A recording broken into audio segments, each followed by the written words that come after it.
আমাদের অনেকের মধ্যে একটা কমন সমস্যা রয়েছে, সেটা হচ্ছে আত্মবিশ্বাসের অভাব।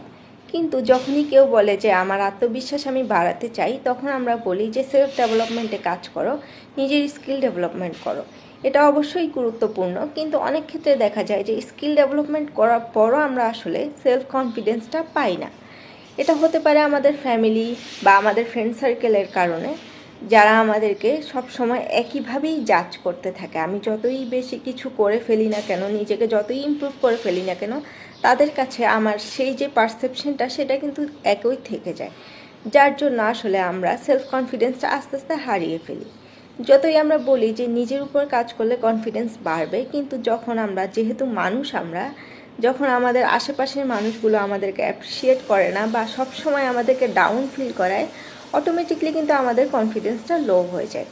এই ক্ষেত্রে আপনারা যেটা করতে পারেন বা আমিও যেটা করি, সেটা হচ্ছে যে নিজেকে নতুন একটা গ্রুপের মধ্যে আবিষ্কার করা, যেখানে আগে থেকে আপনার ট্রেডগুলো সম্পর্কে বা আপনার পার্সোনালিটি সম্পর্কে কেউ জাজ করবে না বা কেউ আপনাকে চিনে না।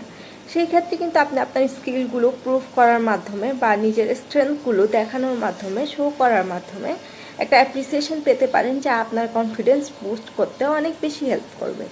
এই বিষয়টা ট্রাই করে দেখতে পারেন, অনেক বেশিই কাজে দেয়।